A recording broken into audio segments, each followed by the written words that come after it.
Hello दोस्तों, कैसे हैं आप सब लोग। स्वागत है आप सभी का आपके चैनल द स्टडी टेक में। So in this video we are going to discuss the complete newspaper analysis of 11th of April 2024। 11 अप्रैल 2024 के इंपॉर्टेंट आर्टिकल्स एंड एडिटोरियल को डिस्कस करेंगे। So the video is very much important specially to all the student who are preparing for competitive exams like UPSC, SSC, railways, banking and other core sector. And the video is bilingual. It means I'm going to explain each and every articles of the newspaper in Hindi and English so that आपको language की problem कहीं से भी ना हो।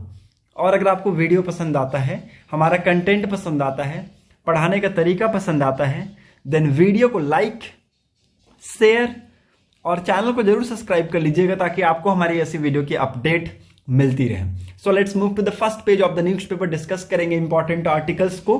Jobs and inflation की issues in Lok Sabha polls finds survey. Survey में यह पता लगाया गया कि लोकसभा के जो पोल्स होते हैं, उसके जो कैंपेनिंग्स किए जाते हैं, उसमें जो सबसे इंपॉर्टेंट इश्यूज रहता है वो आपका जॉब्स और इन्फ्लेशन रहता है। ठीक है, मैंने आपको ये पहले भी बताया है कि इलेक्शन जब आने वाला होता है, चाहे वो सेंट्रल गवर्नमेंट में हो या फिर चाहे वो स्टेट गवर्नमेंट में हो, यहाँ पर पार्टी जो आती है वो आपसे बहुत सारे प्रोमिसेस करती हैं। ठीक है, आपसे कहती है कि अगर उनकी सरकार को चुना गया तो अगले 5 सालों के लिए वो कुछ इंपॉर्टेंट सब्जेक्ट पे काम करेंगे। और उन सब्जेक्ट कुछ इस प्रकार होते हैं, जैसे कि आपका जॉब्स हो गया, जॉब्स को हम बढ़ाएंगे। ओके, इन्फ्लेशन रेट को हम रिड्यूस करेंगे। एजुकेशन इज वेरी इंपॉर्टेंट, तो एजुकेशन को हम लोग यहाँ पर प्रमोट करने की बहुत ज्यादा कोशिश करेंगे। ठीक है, चौथा दैट इज अनएम्प्लॉयमेंट को रिड्यूस करेंगे। 5वां इंफ्रास्ट्रक्चर, 6ठा डेवलपमेंट्स। ओके, तो ये सारी चीजों पे वो उनका काम करने का मकसद रहता है। ठीक है, तो ये ऐसे यहाँ पर वो इन सब्जेक्ट्स के ऊपर बातचीत करते हैं। ओके, और बहुत सारी पार्टियां ऐसी भी होती हैं जो कि यहाँ पर वोट मांगते हैं रिलीजन के बेसिस पे। ओके, तो ऑफ कोर्स ऐसा तो नहीं होना चाहिए कि रिलीजन के बेसिस पे वोट देना चाहिए। ठीक है, टेम्पल के बेसिस पे वोट देना चाहिए। ओके, आपको यहाँ पर ये देखना है कि अगर आप वोट देने जा रहे हैं उस पार्टी को, तो अगले 5 सालों में वो पार्टी आपके लिए क्या काम करेगा, देश के लिए क्या काम करेगा। ठीक है, तो ये देखकर वोट दें, ऐसे अपना वोट को व्यर्थ ना करें। ठीक है, और बहुत ज्यादा जो कंसर्न कम्युनिटीज है वो आप देख सकते हैं, मुस्लिम, दलित और आदिवासी का जो कम्युनिटीज है वो बहुत ज्यादा कंसर्न है अबाउट दिस इश्यूज। ओके, आज के डेट में इस सर्वे से पता लगाया गया कि लगभग 62% ऐसे लोग हैं जिनको यहां पर जॉब लेने में बहुत ही ज्यादा डिफिकल्टी हो रहा है। ओके, पूरे न्यूज़पेपर में आज आपको अनएम्प्लॉयमेंट से रिलेटेड आर्टिकल मिलेगा, जॉब से रिलेटेड आपको आर्टिकल मिलेगा। आने वाले पेजेस में आप देख भी सकते हैं।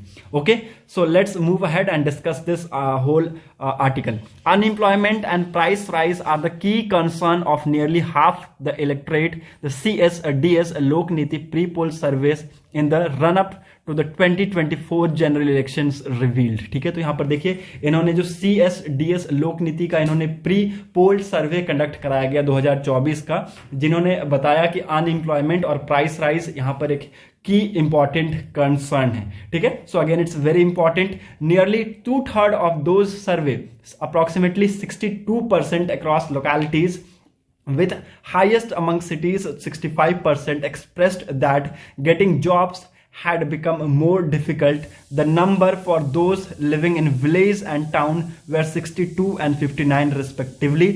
65 of the men shared this opinion compared with 59 of the women. ठीक है, तो यहां पर देख सकते हैं आज के डेट में जॉब मिलना बहुत ही ज्यादा डिफिकल्ट हो गया है क्योंकि जॉब क्रिएट नहीं हो पा रहा है। ठीक है, और यहां पर अनएम्प्लॉयमेंट रेट जो है वो बढ़ता जा रहा है। ठीक है, so again it's very important. इस आर्टिकल को हम लोग आने वाले पेज में भी डिस्कस करेंगे। Okay, so let's move ahead. यहां पर देखते हैं और इंपॉर्टेंट आर्टिकल्स को। ओके, यहां पर और कुछ भी इंपॉर्टेंट है नहीं, you can easily move ahead with me.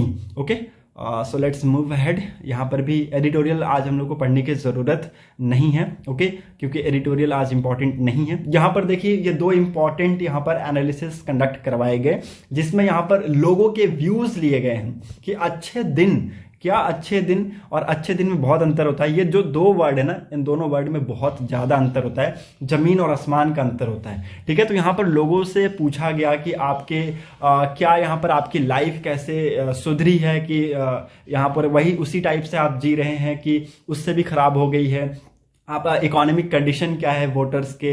ठीक है, हु थिंक्स कि अच्छे दिन अभी तक आए नहीं हैं। ठीक है, यहाँ पर बहुत सारे यहाँ पर आपको स्टडी कंडक्ट कराए गए हैं और उसके थ्रू यहाँ पर लोगों के यहाँ पर व्यूज लिए गए। ठीक है, जैसे यहाँ पर टेबल 1 में दिखाया गया कि जो वोटर्स हैं, वोटर के सेंटिमेंट्स दिखाए गए हैं, इंप्रूव्ड और डिक्लाइन क्वालिटी ऑफ लाइफ। ठीक है, देखिए, लाइफ हैज बिकम वर्स और बेटर इन लास्ट 5 ईयर्स। पिछले 5 सालों में लाइफ अच्छा हुआ है कि मतलब कि थोड़ा सा खराब हुआ है कि उतना ही तक रह गया है। तो यहाँ पर 48% जो लोग हैं, 48% जो पॉपुलेशन है, 48% जो वोटर्स हैं, वो ये मानते हैं कि उनका लाइफ बेटर हुआ है।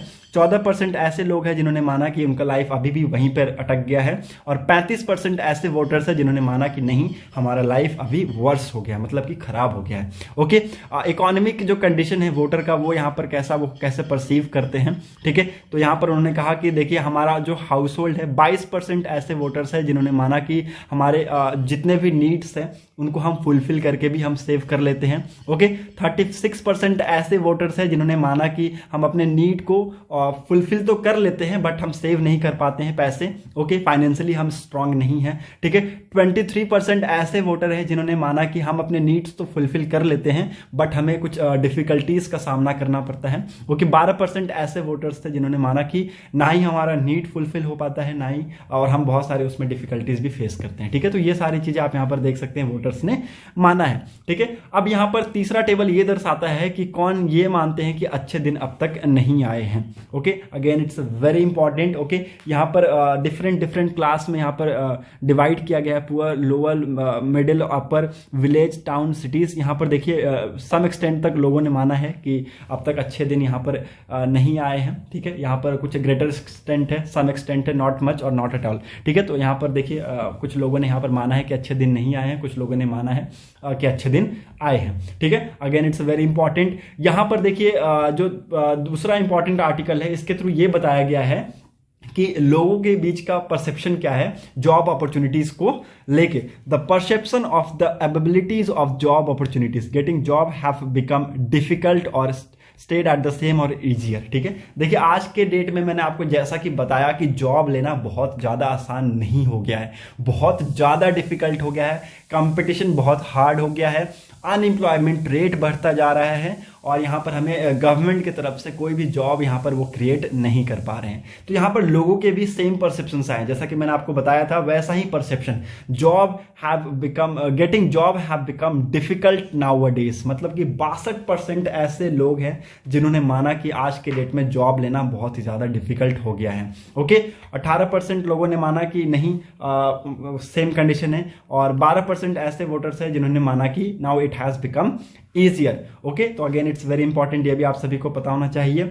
ओके, टेबल 2 यहां पर ये दर्शाता है कि यहां पर टेबल 2 अगर आप देखेंगे तो आपको ये पता चलेगा कि what is the issue of unemployment by locality and gender. ठीक है, लोकैलिटी और जेंडर्स में यहां पर क्या इश्यू आ रहा है related to unemployment.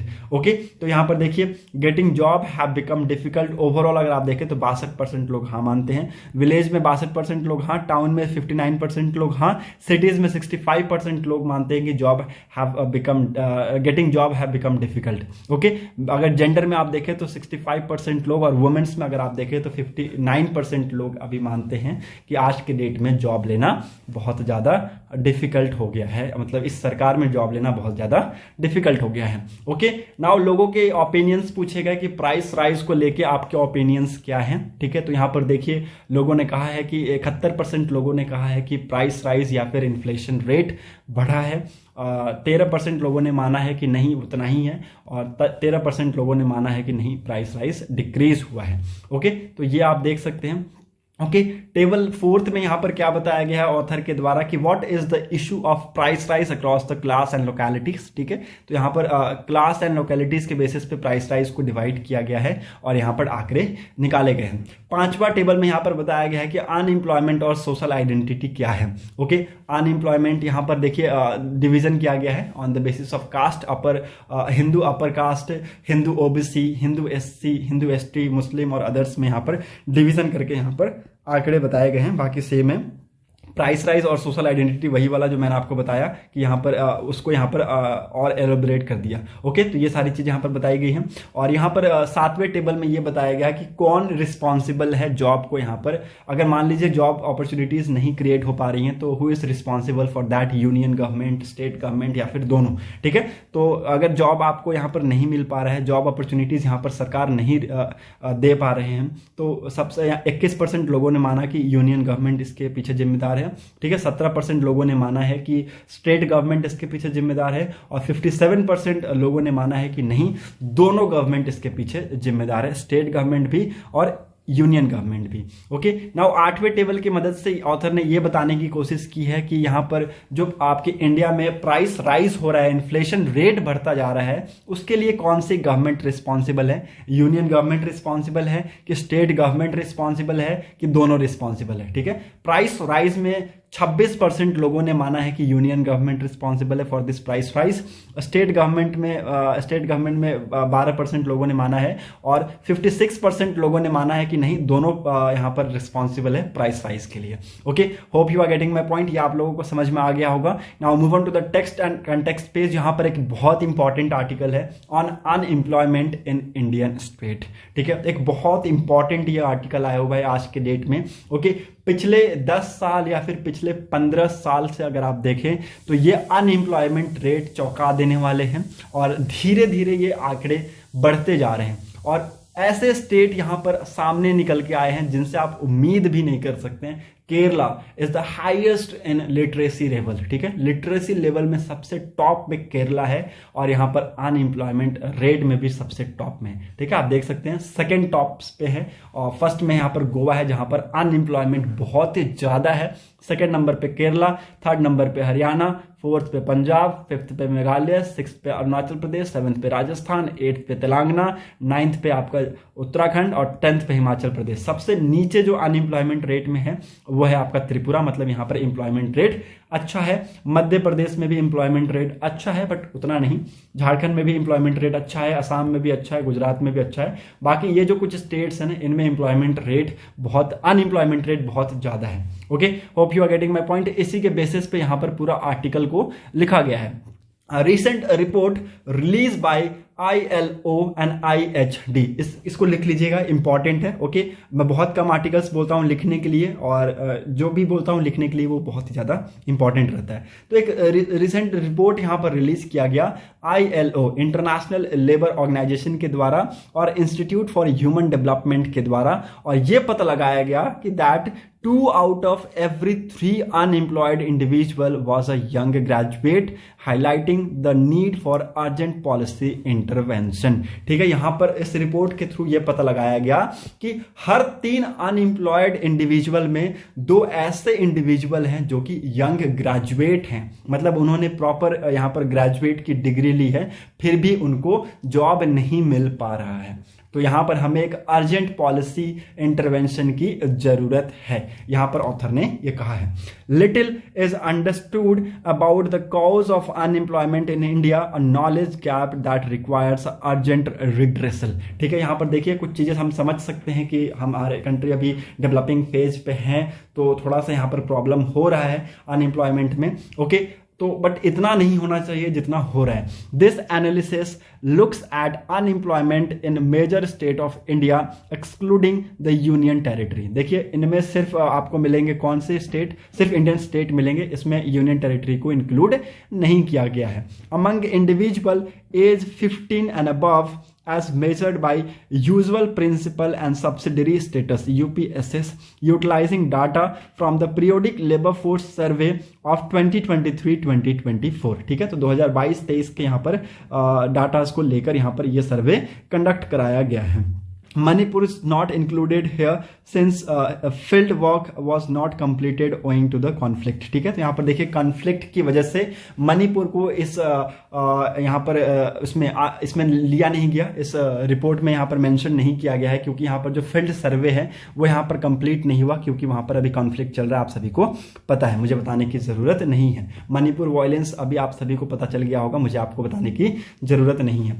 Figure 1 that is ये वाला फिगर, ठीक है, ये शो करता है कि unemployment rate across Indian state in 2022-2023 from the highest to lowest, मतलब कि देख सकते हैं हाईएस्ट से लोवेस्ट के आंकड़े यहां पर दिए गए हैं। अनएम्प्लॉयमेंट रेट 2022-23 का कैसे है, ठीक है, तो आप ये देख सकते हैं गोवा सबसे टॉप मोस्ट कंट्री है जहां पर अनएम्प्लॉयमेंट रेट बहुत ज्यादा है। जो नेशनल एवरेज है, नेशनल एवरेज कितना है 3.17, नेशनल एवरेज है 3.17, इससे 3 गुना ज्यादा गोवा का अनएम्प्लॉयमेंट रेट ज्यादा है। ठीक है, तो आप देख सकते हैं। वैसे यहां पर ये फिगर 1 को पूरा एक्सप्लेन किया गया है और यहां पर बताया गया है कि ये स्टेट इतना इतना में लाई करते हैं। ठीक है, तो ये मुझे पूरा पढ़ने की जरूरत नहीं है, क्योंकि आप यहां पर आंकड़े देख सकते हैं। Okay, now move to the second figure 2। Figure 2 हमें क्या दिखाता है? फिगर 2 हमें यह डिपिक्ट करता है कि the relationship between unemployment rate and the share of the labour force in self employment. देखिए, आज के डेट में अनएम्प्लॉयमेंट की वजह से सेल्फ एम्प्लॉयमेंट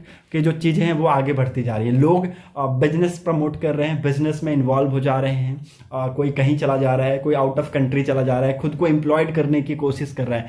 सेल्फ एम्प्लॉयमेंट मतलब कि खुद को चाह रहा है कि हम अभी यहां पर सेटल हो जाएं। ठीक है, अगर जॉब नहीं मिल रहा है तो हम कहीं काम कर ले, प्राइवेट सेक्टर में घुस जाएं या फिर कहीं ना कहीं चल जाए, हम सेल्फ एम्प्लॉयड हो जाएं। ठीक है, तो ये जो आंकड़े हैं सेल्फ एम्प्लॉयड के, ये आंकड़े हमें बढ़ते हुए दिखे हैं। ये आपको फिगर 2 से हमें देखने को मिल सकता है। ठीक है, so again it's very important.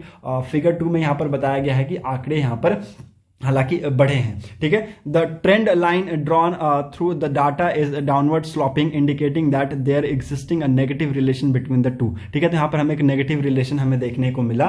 ठीक है, दोनों अलग अलग, अनएम्प्लॉयमेंट इधर और ये इधर। ठीक है, सेल्फ एम्प्लॉयड। ठीक है, सेल्फ एम्प्लॉयड यहां पर लोग अपने करने की कोशिश कर रहे हैं ताकि वो खुद ही एम्प्लॉयड हो जाए। ठीक है, डिपेंड ना हो। ओके, फिगर 3 हमें ये आउटलाइन करता है। फिगर 3 हमें ये बताता है relationship between urban share of labour force and unemployment rate. ठीक है, अनएम्प्लॉयमेंट रेट और लेबर फोर्स के बीच में यहां पर जो रिलेशन है उसको यहां पर फिगर 3 यहां पर दर्शाता है। यहां पर एक क्लियर पॉजिटिव रिलेशन हमें देखने को मिलता है, which is indicating increasing in unemployment rate is highly urbanised state. ठीक है, हाईली अर्बनाइज्ड स्टेट में यहां पर अनएम्प्लॉयमेंट रेट बढ़ता हुआ हमें यहां पर देखने को मिला है। This explain the high degree of unemployment in the state like Goa, Kerala, which is both highly urbanised and low unemployment in the state like UP, Jharkhand, Madhya Pradesh. Urbanised state have smaller agrarian and agrarian dependent sectors and hence have relatively smaller source of informal jobs available। ठीक है, तो यहां पर आप देख सकते हैं ऐसे स्टेट जिनमें लिटरेसी लेवल बहुत ज्यादा है, ठीक है, हाईली अर्बनाइज्ड स्टेट है, वहां पर अनएम्प्लॉयमेंट रेट आपको बहुत ज्यादा देखने को मिलेगा। और जहां पर जो हाईली अर्बनाइज्ड नहीं है एरिया, जैसे कि आपका यूपी हो गया, झारखंड हो गया, मध्य प्रदेश हो गया, यहां पर आप देखेंगे कि अनएम्प्लॉयमेंट रेट उतना नहीं है। ओके, तो ये सारी चीजें यहां पर डाटा के थ्रू बताया गया है इस रिपोर्ट में। Okay, hope you are getting my points. Okay, और ग्रेजुएट और यहां पर जो ग्रेजुएट स्टूडेंट्स हैं उसमें यहां पर अनएम्प्लॉयमेंट रेट और भी ज्यादा हमें यहां पर देखने को मिला है। ओके, ये यहां पर इसके थ्रू बताया गया है, आप देख सकते हैं। Okay, Gujarat and Maharashtra are highly urbanise. Gujarat और महाराष्ट्र हाईली अर्बनाइज है। हालांकि यहां पर जो अर्बन शेयर है आप देख सकते हैं कितना है, 37% in both the state, which is much higher than the state like UP and Madhya Pradesh. Okay, but यहां पर जो अनएम्प्लॉयमेंट है येट हैव लोअर अनएम्प्लॉयमेंट। ठीक है, तो यहां पर आप देखेंगे अनएम्प्लॉयमेंट यहां पर लोअर है, मतलब कि एम्प्लॉयमेंट रेट ठीक है। ओके, और यहां पर बताया गया कि जो ग्रेजुएट हैं ये यहां पर बहुत ज्यादा इस चीज को फेस कर रहे हैं। ठीक है, क्योंकि यहां पर ग्रेजुएट क्या देख रहे हैं, हाई वेजेस जॉब ढूंढ रहे हैं अकॉर्डिंग टू देयर स्किल्स। ठीक है, नॉट इनफॉर्मल जॉब्स। देखिए, अब यहां पर जो अपनी पढ़ाई में पैसे खर्च किए हैं, मान लीजिए उन्होंने डिग्री लिया है भाई, तो वो अब यहाँ पर प्राइवेट सेक्टर में जाके अपना स्किल को डूबने नहीं देगा। ठीक है, वो अब जाएगा और कोई ना कोई अपना स्किल लाइक जॉब करेगा। ठीक है, तो वो जॉब अगर उसको नहीं मिल रहा है तो इसलिए यहाँ पर जो ग्रेजुएट हैं उसमें यहाँ पर दिक्कत आ रही है। जो भी ग्रेजुएट स्टूडेंट्स हैं उनको यहाँ पर जॉब लेने में बहुत ज्यादा दिक्कत का सामना करना पड़ रहा है। ठीक है, so again it's very important, hope you are getting my points, क्योंकि उनको उनके स्किल्ड के बेसिस पे जॉब नहीं मिल रहा है तो वो जॉब नहीं कर रहे हैं। ठीक है, इसलिए अनएम्प्लॉयमेंट रेट आपको इस गवर्नमेंट में बढ़ता बढ़ता हुआ हमें देखने को मिला है। Okay, hope you are getting my points. Now move to the next important article. जैसा कि मैंने आपको कहा था कि करप्शन और यहाँ पर अनएम्प्लॉयमेंट और जॉब से रिलेटेड आपको आर्टिकल्स मिलेंगे, तो वही हुआ है। Corruption has risen over past 5 years से 55% रिस्पॉन्डेंट लोग यहाँ पर कहते हैं कि बीजेपी सरकार इतनी अच्छी है, ठीक है, बीजेपी सरकार ने ये किया, बीजेपी सरकार ने करप्शन कम किया, बीजेपी सरकार महंगाई से लड़ रही है, बीजेपी सरकार ने एम्प्लॉयमेंट दिया, बीजेपी सरकार ने बिजनेस प्रमोट किया, बीजेपी सरकार ने ये कर दिया वो कर दिया। बीजेपी सरकार में ही आप देखेंगे करप्शन बहुत तेजी से बढ़ा है, ठीक है। ये मेरा नहीं कहना है, ये 55% रिस्पॉन्डेंट का कहना है। आप यहां पर देख सकते हैं पिछले 5 सालों में करप्शन कितना बढ़ा है, ये यहां पर लोगों ने यहां पर रिस्पॉन्ड करके बताया है। A majority of respondent hold both union and state government responsible for the rise in corruption, ठीक है। सबसे ज्यादा अगर आप देखें तो बीजेपी रूल्ड स्टेट है, मानते हैं ना, सबसे ज्यादा बीजेपी रूल्ड स्टेट है और यूनियन भी उन्हीं की है भैया, ठीक है। तो बीजेपी कैसे रिस्पॉन्सिबल नहीं हुआ करप्शन को इंक्रीज करने में? आप मुझे प्लीज कमेंट सेक्शन में बताइएगा कि अगर सबसे ज्यादा जो स्टेट बीजेपी रूल्ड है, यूनियन भी बीजेपी के हाथ में है, तो भाई बीजेपी की जो सरकार है वो कैसे रिस्पॉन्सिबल नहीं? अगर बीजेपी की सरकार ठान ली कि हाँ करप्शन को कम करेंगे, तो कैसे कम नहीं होगा? क्योंकि सबसे ज्यादा जो स्टेट है वो उन्हीं के पास होल्ड करता है, ठीक है। तो यहां पर जो लोग बोलते हैं कि नहीं बीजेपी की सरकार में करप्शन कम हुआ है, कैसे कम हुआ भैया? 55% जो रिस्पॉन्डेंट है, 55% जो लोग हैं वो ये मानते हैं कि नहीं पिछले 5 सालों में बीजेपी की सरकार में करप्शन बढ़ा है, ठीक है। ये मेरे ओपिनियन नहीं है, मेरे एलिगेशंस नहीं है, ये लोगों के यहां पर एलिगेशंस थे। आप यहां पर देख सकते हैं opinion on the issue of corruption, corruption के इश्यू पे यहां पर जो ओपिनियन है वो यहां पर देखने को मिला है। पिछले पोल में, मतलब कि प्री पोल जब 2019 में ये प्री पोल उस टाइम पे सर्वे हुआ था, उस टाइम पे 40% लोगों ने माना था कि नहीं करप्शन बढ़ा है, लेकिन यहां पर आप देख सकते हैं 55% लोगों ने माना है कि करप्शन पिछले 5 सालों में बढ़ा है। 19% लोगों ने माना है कि नहीं वहीं पर है, 19% लोगों ने माना है कि डिक्रीज है, और बाकी यहां पर उन्होंने रिस्पॉन्ड नहीं किया, ठीक है। टेबल 2 के माध्यम से हमें यह पता चलता है कि what is the opinion on the issue of corruption by locality. Locality मतलब विलेज में, टाउन में, सिटी में करप्शन इंक्रीज हुआ है कि डिक्रीज हुआ है कि उतना ही रह गया। तो यहां भी लोगों ने माना है कि नहीं करप्शन इंक्रीज हुआ है। विलेज में 55% लोगों ने माना है कि जो करप्शन है वो इंक्रीज हुआ है। टाउन में 53% लोगों ने माना है कि करप्शन इंक्रीज हुआ है, और सिटी में 57% लोगों ने माना है कि करप्शन इंक्रीज हुआ है। ओके, टेबल 3 के माध्यम से हमें क्या पता चलता है कि what is the opinion on the issue of corruption by economic class, ठीक है। पुअर, लोअर, मिडिल और रिच में यहाँ पर क्या उनकी ओपिनियन है कि यहाँ पर करप्शन बढ़ा है कि घटा है, तो उनकी ओपिनियन भी हमें यहाँ पर पॉजिटिव देखने को मिले। नाउ यहाँ पर वोटर से क्वेश्चन पूछा गया कि हुम do voters hold responsible for the corruption, ठीक है। वो किसको मानते हैं कि करप्शन किसकी वजह से बढ़ा है, ठीक है। करप्शन हैज इंक्रीज्ड, लगभग 25% लोगों ने माना कि यूनियन गवर्नमेंट इसमें रिस्पॉन्सिबल है करप्शन को इंक्रीज करने में। 16% ऐसे लोग हैं जो कि माने कि स्टेट गवर्नमेंट रिस्पॉन्सिबल है, और 56% वो हैं जिन्होंने माना कि नहीं दोनों स्टेट रिस्पॉन्सिबल है, स्टेट गवर्नमेंट और union government responsible for the increase in corruption, ठीक है। तो आप बोलते हैं कि बीजेपी की सरकार में करप्शन डिक्रीज हुआ है, कहां से डिक्रीज हुआ है? क्या यह रिपोर्ट गलत है? अगर रिपोर्ट गलत है तो प्लीज इसके ऊपर फिर जांच होनी चाहिए, ठीक है। अदरवाइज अगर ये रिपोर्ट सही है तो आप अपना वोट चुन कर दे, समझ कर दे, सोच कर दे कि कौन सी पार्टी नेशन के लिए काम करेगी, कौन सी पार्टी जॉब क्रिएट करेगी, कौन सी पार्टी आपका अनएम्प्लॉयमेंट रेट को रिड्यूस करेगा, कौन सी पार्टी इन्फ्लेशन रेट को रिड्यूस करेगा। ये नहीं कि एक तरफ से दे रहा है तो दूसरी तरफ से ले भी रहा है, ऐसा नहीं होना चाहिए।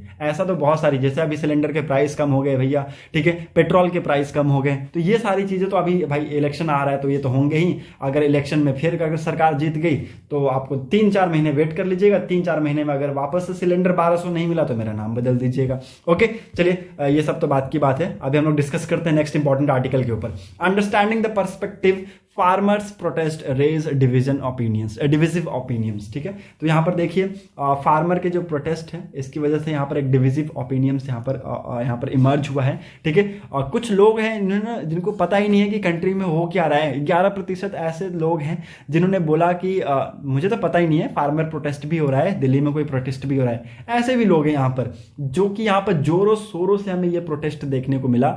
और इस बार आप सभी को पता है सेंटर के खिलाफ ये प्रोटेस्ट हुआ था फार्मर का regarding the protection in MSP. ठीक है, मिनिमम सपोर्ट प्राइस को लेकर यहाँ पर उन्होंने ये प्रोटेस्ट किया था। और यहाँ पर 63% जो फार्मर हैं उन्होंने माना कि ये प्रोटेस्ट, ये जो डिमांड है ये क्या है, ये जेन्युइन है और they have right to protest. ठीक है, 63% फार्मर और 58% नॉन फार्मर्स ने ये माना। ओके, हालांकि 16% जो ओवरऑल यहाँ पर आंकड़े हैं, 11% फार्मर और 18% यहाँ पर जो नॉन फार्मर्स है उन्होंने ये माना कि ये well orchestrated conspiracy against the government. और 11% ओवरऑल, 12% फार्मर और 10% नॉन फार्मर। इसके बारे में उनको पता ही नहीं है भैया कंट्री में हो क्या रहा है, किस बेसिस पे डिमांड किया जा रहा है, क्या चल रहा है कंट्री में, कहां प्रोटेस्ट हो रहा है, कुछ पता नहीं है, बस चले पड़े हैं। ठीक है, तो ये यहां पर इस रिपोर्ट के थ्रू हमें पता चला। Okay, hope you are getting my point. Now move to the next important article. Okay, now let's move to the 12th page. Lok Sabha election is to free India from corruption says prime minister Narendra Modi ji. अभी भैया पिछले 10 साल से BJP की सरकार थी जिनको बहुत अच्छे से चलाया प्राइम मिनिस्टर नरेंद्र मोदी जी ने। और यहां पर कहा भी उन्होंने कि लोकसभा इलेक्शन इंडिया के लिए इसीलिए है क्योंकि इंडिया करप्शन से फ्री हो जाए। तो भैया करप्शन तो आपकी सरकार में ही बढ़ा है। ये मैंने आपको पिछले ही बता दिया कि 55% लोगों ने माना कि करप्शन पिछले 5 सालों में बहुत तेजी से इंक्रीज हुआ है। मैंने तो नहीं बोला, रिपोर्ट बोल रही है भैया कि पिछले 5 सालों में करप्शन इंक्रीज हुआ है। तो आप कैसे कह सकते हैं कि Lok Sabha election is to free India from corruption से कैसे फ्री हो रहा है इंडिया, आप कैसे कह सकते हैं। ठीक है, तो ये यहाँ पर देखिए प्राइम मिनिस्टर नरेंद्र मोदी जी ने यहाँ पर कहा है। तो यहाँ पर ये मैं आप सभी को बता दिया। Hope you are getting my point. India to send new defence attache to several missions in Africa. Africa में बहुत सारे मिशंस के लिए इंडिया ने अपने डिफेंस अटैचे सेंड किया है। ठीक है, डीए डियरनेस अलाउंस नहीं, डीए मतलब कि डिफेंस अटैचे। ओके, ये बहुत इंपॉर्टेंट है, इसके बारे में आप सभी को पता होना चाहिए कि डिफेंस अटैचे होता क्या है। डिफेंस अटैचे और you can say that military अटैचे एक टाइप का मिलिट्री एक्सपर्ट्स होते हैं जिनमें यहाँ पर काबिलियत होती है कि वो बाहर जाकर डिप्लोमेटिक मिशन करें। ठीक है, डिप्लोमेटिक मिशन करें, उनका बहुत इंपॉर्टेंट रोल होता है कंट्रीज के डिफेंस एस्टैब्लिशमेंट अब्रॉड में। ठीक है, सो ये एक बहुत इंपॉर्टेंट मिशन हमारे लिए रहने वाला है अफ्रीका में जाके हम जो कि करेंगे। Okay, hope you are getting my point, ये आप सभी को पता होना चाहिए। Now move on to the next important article. IIMA among world's top 25 for management studies, JNU ranked India's top university। Jawaharlal Nehru university ने इस रैंकिंग में टॉप किए हैं। Okay, the IIM that is Ahmedabad is among the top 25 institution globally for businesses and management studies। ठीक है, businesses और management study में आप देखेंगे कि अहमदाबाद समेत 25 इंस्टीट्यूशन ग्लोबली इन्होंने टॉप किया है for the businesses and management studies. Okay, ये यहाँ पर एक्चुअली रिलीज किया गया है। while the IIMs in Bangalore and Calcutta are among the top 50 according to the QS World University ranking by subject announced on Wednesday। ठीक है, तो ये QS World University की रैंकिंग अनाउंस किया गया वेडनेसडे के दिन और पता चला कि यहाँ पर जो IIMs है उनमें यहाँ पर होड़ लगी हुई है और यहाँ पर उन्होंने टॉप किया है। Okay, Jawaharlal Nehru university is the highest ranked university in India in the coveted ranking announced by Quality Simons, the London-based higher education analytic firm। ठीक है, तो यहाँ पर देखिए जवाहरलाल नेहरू जो यूनिवर्सिटी है ये टॉप की है इस लिस्ट में। Okay, hope you are getting my point. Business section में मूव करते हैं। टेस्ला के जो एलॉन मस्क हैं CEO, यहाँ पर प्राइम मिनिस्टर नरेंद्र मोदी जी से मिलेंगे और अपने वो प्लान्स को डिस्कस करेंगे। इंडिया में फैक्ट्रीज को ओपन करने की बात की गई है, टेस्ला को लाने की बात की गई है, उसी पे बातचीत चलेंगी। Okay, hope you are getting my point. World section में यहाँ पर देखिए इजराइल और आप सभी को पता है इसके वार के बारे में। ओके, तो यहाँ पर प्रायोरिटी क्या है कि जो हॉस्टेज फंसे हुए हैं उनको वहां पर रिट्राइव करने की बात की गई है। ये भी यहाँ पर इजरायली ऑफिशियल्स के द्वारा कहा गया है। Okay, hope you are getting my point. Now move to the next important. With eye on China, US and Japan वो न्यू सिक्योरिटी कोलैबोरेशन। ठीक है, देखिए चाइना का डेटरेंस बहुत ज्यादा है साउथ चाइना सी में, इसको मद्देनजर रखते हुए यूएस और जापान यहां पर एक नया सिक्योरिटी कोलैबोरेशन पैक्ट साइन कर रहा है और उसके ऊपर काम कर रहा है। ठीक है, hope you are getting my points. Okay, तो इसको काउंटर करने के लिए ये सारे स्टेप्स लिए जा रहे हैं यूएस और जापान के द्वारा। स्पोर्ट्स सेक्शन से यहाँ पर आप पॉइंट टेबल देख सकते हैं। ओके, क्या किसके पॉइंट्स कितने हैं ये आप देख सकते हैं। और आज का मैच मुंबई वर्सेस आरसीबी होने वाला है, तो अगेन एक बहुत इंपॉर्टेंट मैच होने वाला है, क्योंकि अब दोनों ही टीमें यहाँ पर चाहेंगे कि ये मैच जीते, उनके लिए बहुत ज़्यादा इंपॉर्टेंट रहेगा। Okay, hope you are getting my point. और यहाँ पर स्पोर्ट्स सेक्शन से कुछ भी इंपॉर्टेंट है नहीं। So that's set for today's video analysis. अगर आपको वीडियो इंपॉर्टेंट लगी होगी तो लोगों तक जरूर शेयर कर दीजिएगा। साथ ही साथ अगर आप लोग हमारे चैनल पर नए हैं तो चैनल को जरूर सब्सक्राइब कर लीजिएगा। साथ ही साथ बेल आइकन को जरूर क्लिक कर लीजिएगा ताकि आपको हमारी ऐसी वीडियो की अपडेट्स मिलती रहे। Thanks for watching a video.